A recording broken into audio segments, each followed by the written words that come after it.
Pekan lalu, tim pencari fakta menemui sejumlah korban tragedi Kanjuruhan di Malang, Jawa Timur.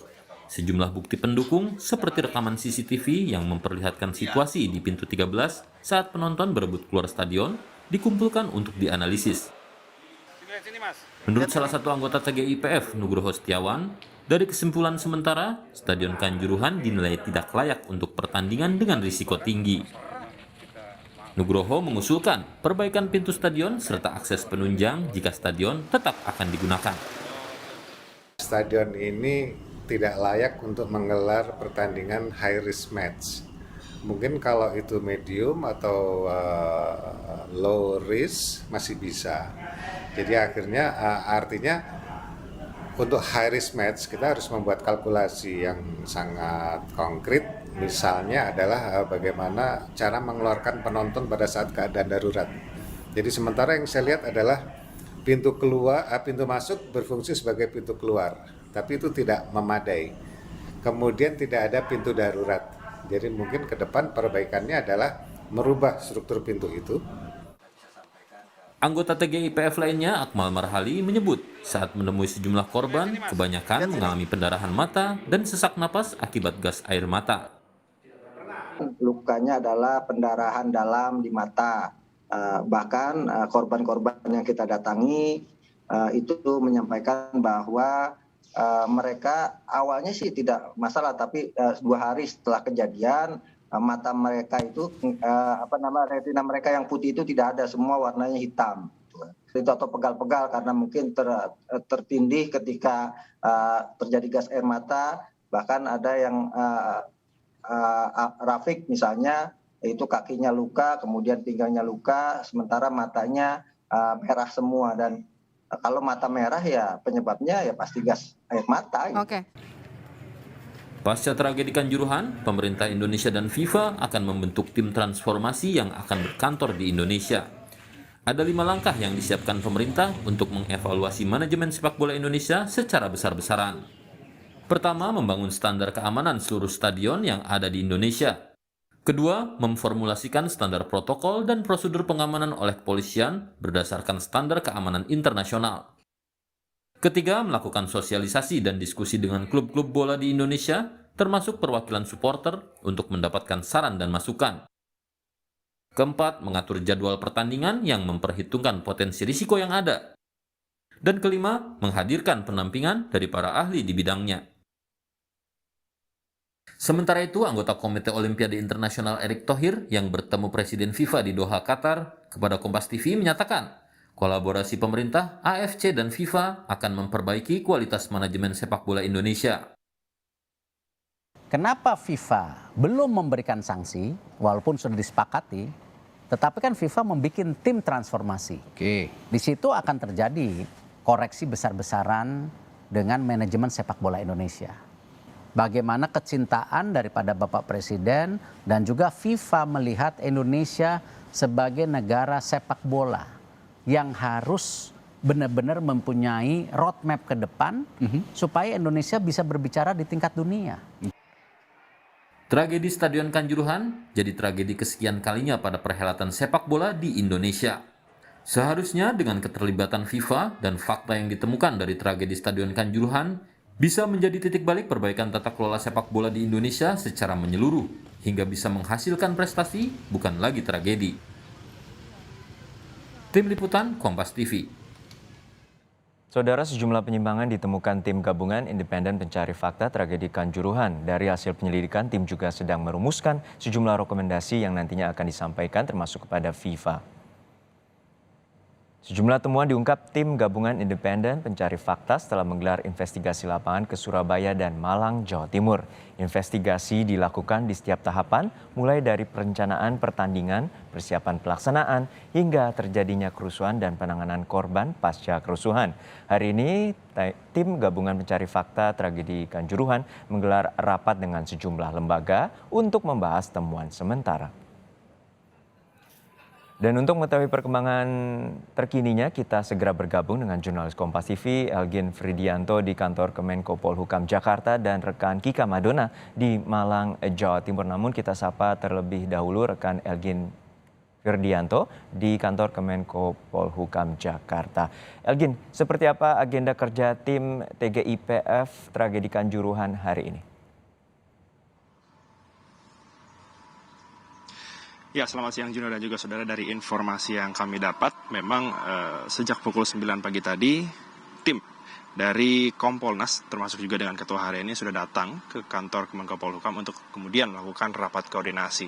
Seperti menjadi informasi yang sudah tadi diberitahukan bahwa beberapa waktu lalu, tepatnya tanggal 8 Oktober, memang tim gabungan independen pencari fakta ini atau TGIPF sudah bertemu dengan tim gabungan dari Aremania yang kemudian melakukan pencarian fakta serta pengumpulan barang-barang bukti seperti bertemu dengan korban dan juga melakukan inspeksi langsung ke Stadion Kanjuruhan.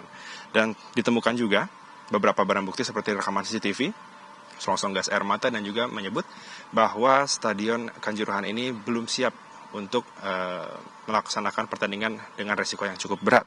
Dan juga dikatakan oleh tim TGIPF menilai bahwa rawat kontrol yang dilakukan kepada korban ini harus menjadi perhatian penting tentunya. Mengapa demikian? Seperti yang sudah dijelaskan tadi di awal, memang para korban masih merasakan seperti sesak nafas dan juga bahkan mata mereka yang memerah atau bahkan menghitam.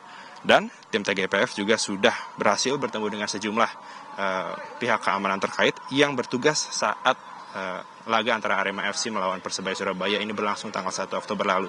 Di antaranya seperti pihak kepolisian, Brimob, panitia pelaksana, steward, security officer, dan juga tim dari TNI. Dan selain hari ini bertemu dengan Ketua Harian dan juga tim Kompolnas, rencananya Juno dan juga saudara pukul 11 nanti akan dijadwalkan rapat koordinasi dengan Ketua dan tim Komnas HAM. Lalu pukul 13.30 siang nanti bertemu dengan tim teknis dari Kementerian PUPR, serta pukul 15.00 nanti akan bertemu dengan tim pasca kejadian, yaitu dari Kemenko PMK, Kementerian Sosial, dan juga Kementerian Kesehatan. Juno. Kita ketahui bahwa ini menjadi rapat maraton dari TGIPF. Lalu sejauh ini apa saja poin-poin penting, terutama temuan hasil investigasi TGIPF atas tragedi Kanjuruhan?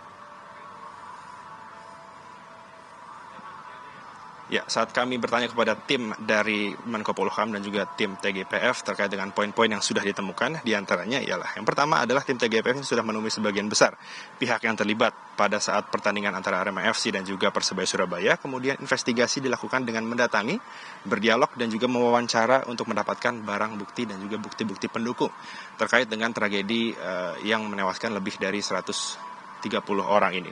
Kemudian beberapa investigasi dilakukan mulai dari perencanaan, persiapan, pelaksanaan, sampai terjadinya kerusuhan, serta saat penanganan korban saat terjadinya kerusuhan. Kemudian tim dibagi menjadi sejumlah kelompok yang bekerja secara simultan atau bersama-sama, di mana tim ini dibagi. Yang pertama adalah tim yang memeriksa sejumlah atau menemui Aremania. Kemudian ada tim lain yang mendatangi pihak keamanan, dan juga ada tim dari TGIPF yang berada di Jakarta untuk mengumpulkan informasi-informasi yang memungkinkan dari pihak-pihak yang berada di Malang untuk bisa berkontak dengan pihak-pihak yang ada di Jakarta.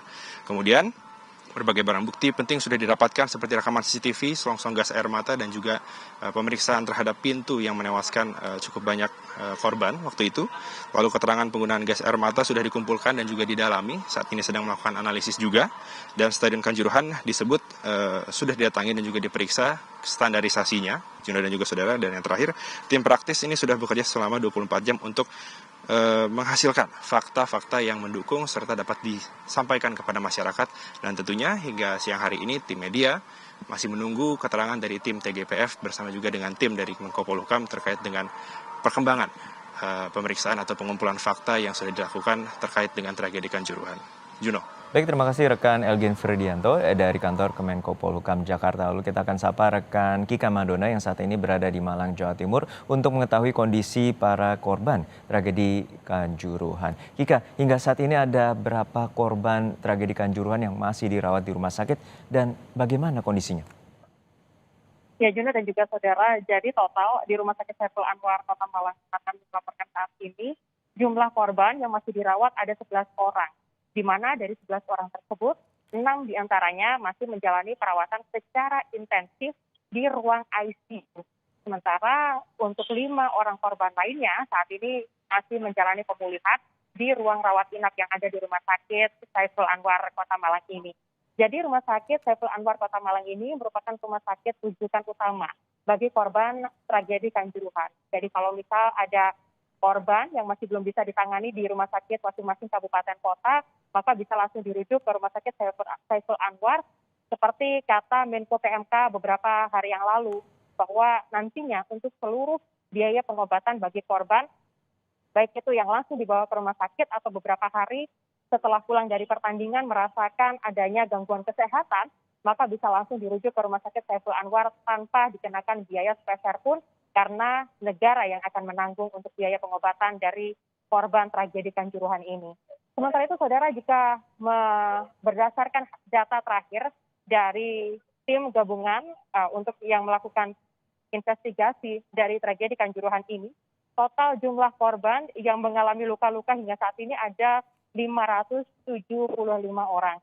Sementara untuk korban meninggal dunia hingga hari ini yaitu sebanyak 130 orang. Demikian juga.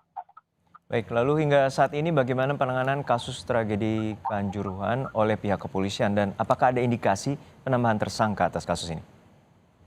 Jadi berdasarkan pernyataan resmi yang disampaikan oleh Kadif Humas Polri kemarin, saat ini untuk proses pemeriksaan sudah mencapai tahapan penyidikan lanjutan, sehingga tidak menutup kemungkinan akan ada penambahan tersangka dari total 6 yang sebelumnya disampaikan oleh Kapolri. Nah, saat ini pihak kepolisian sudah menghimpun sejumlah data, baik itu data berupa keterangan dari para saksi yang ada di kejadian, lalu juga sidik jari, lalu juga pemeriksaan CCTV. Nah, pemeriksaan CCTV ini juga yang kemudian menjadi salah satu bukti utama. Total ada 32 CCTV yang ada di dalam stadion yang kemudian diperiksa oleh polisi. Dan ada tambahan 2 CCTV di luar stadion yang juga akan diperiksa oleh polisi. Pemeriksaan CCTV ini juga sekaligus untuk menunjukkan bahwa pada saat terjadinya tragedi tersebut, polisi sempat melakukan upaya penghalauan dari massa yang ada di luar stadion agar tidak masuk ke dalam stadion. Lalu polisi juga akan mendalami bukti-bukti lainnya, yaitu berupa oknum-oknum yang diduga melakukan pengerusakan dan juga pembakaran. Kita masih akan nantikan, saudara, apakah dari jumlah 6 ini dari pihak mana saja dan apakah ada penambahan dari total jumlah tersangka. Namun jika berkaca dari sebelumnya, ada 6 orang tersangka yang telah ditetapkan oleh polisi dan disampaikan langsung oleh Kapolri. Ke-6 tersangka tersebut yaitu AHL selaku Direktur Utama dari PT LIB, lalu AH dari Ketua Panitia Pelaksana Pertandingan, SS dari Security Official, dan juga ada Wahyu SS Kabak Ops Polres Malang, H dari Danki 3 Brimob Polda Jatim, dan juga TSA Kasat Samapta Polres Malang. Sudah ada 6 tersangka. Kita masih akan menantikan bagaimana update-nya. Demikian, Juno. Baik, kita nantikan upaya pengusutan tuntas oleh pihak kepolisian dan saat ini ada 6 tersangka yang telah ditetapkan oleh pihak kepolisian. Terima kasih rekan Kika Madona dari Malang, Jawa Timur, dan sebelumnya ada rekan Elgin Fridianto dari kantor Kemenko Polhukam, Jakarta.